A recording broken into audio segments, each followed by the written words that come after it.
Hello, I'm Victor Cardona. I'm a math teacher at the high school for the center school, and I'm also the esports co-advisor. Esports is electronic sports, which is a form of competition that our students partake in that involves popular video games that they're interested in, whether it be Rocket League or Super Smash Bros. Ultimate. They have an opportunity to form a team, compete in tournaments, and compete against other schools in the area as well as across the country. For our esports team, a lot of the events we hold in-house. So just recently we had a competition which we called March Melee, which a bunch of the students on the team were able to sign up and basically compete in a bracket form along with staff members to see who was the best Smash player in the building. Hint, it was a high school student. They won pretty handedly.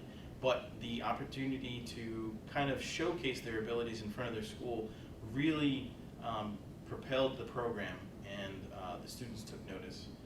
We turned it into a day event, and we were able to have different positions, not only players involved, but we had students being open broadcasters for the event itself. So while the event was going on, we were streaming it for public, parents and guardians to view and to enjoy, and they were able to hear our students in real time and their excitement.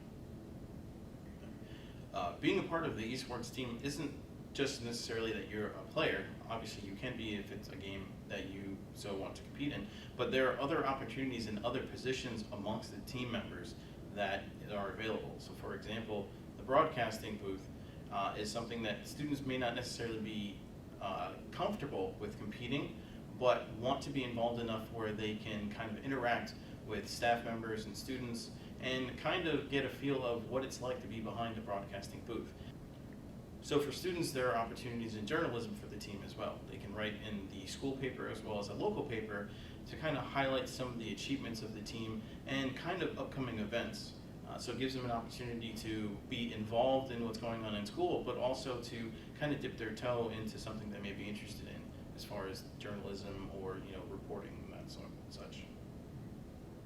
With esports being a phenomenon that's growing year to year, more so in the last few years, there are opportunities that are just beyond being a part of the high school team. Just like any other high school sport like baseball and football, there are opportunities beyond the post-secondary. So for example, a lot of the tournaments that we enter in are scholarship showdowns is what they call.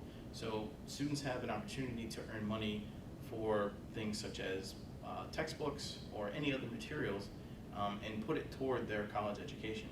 In fact, a lot of schools that are around the area, St. Francis University in Pennsylvania being one of them, took notice of programs like ours and were really trying to recruit students into possibly applying and receiving a scholarship to attend St. Francis University.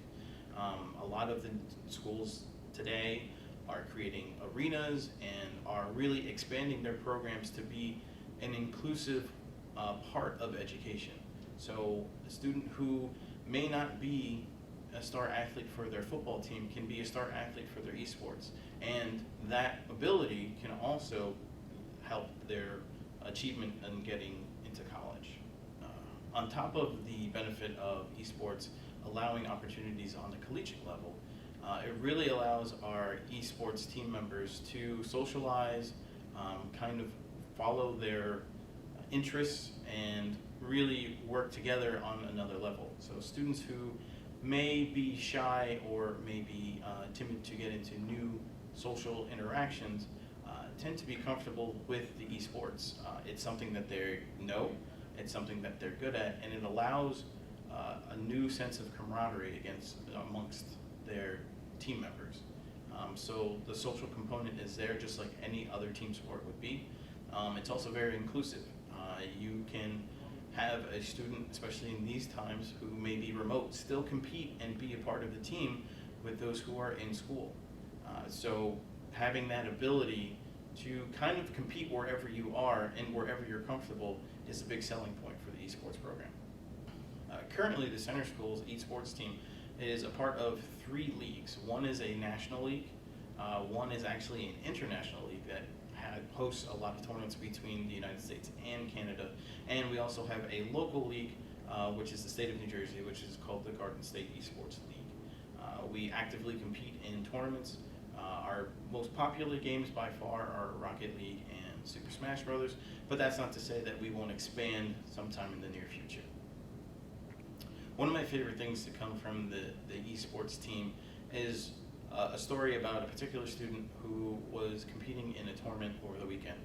Very nervous, but the very cool thing was that he had multiple team members in the same tournament, and we were able to remotely meet together and kind of just coach each other on and be each other's cheerleaders in order for, you know, our team to go as far as we could. And this particular student, it was his first really big tournament, and, you know, at the end, as his teammates started to, you know, kind of get eliminated, they started to cheer him on, and he ended up winning, which was a national tournament. So the next day, we were able to announce that he was the national champion, and that, you know, his name was recognized on the website, and it was posted.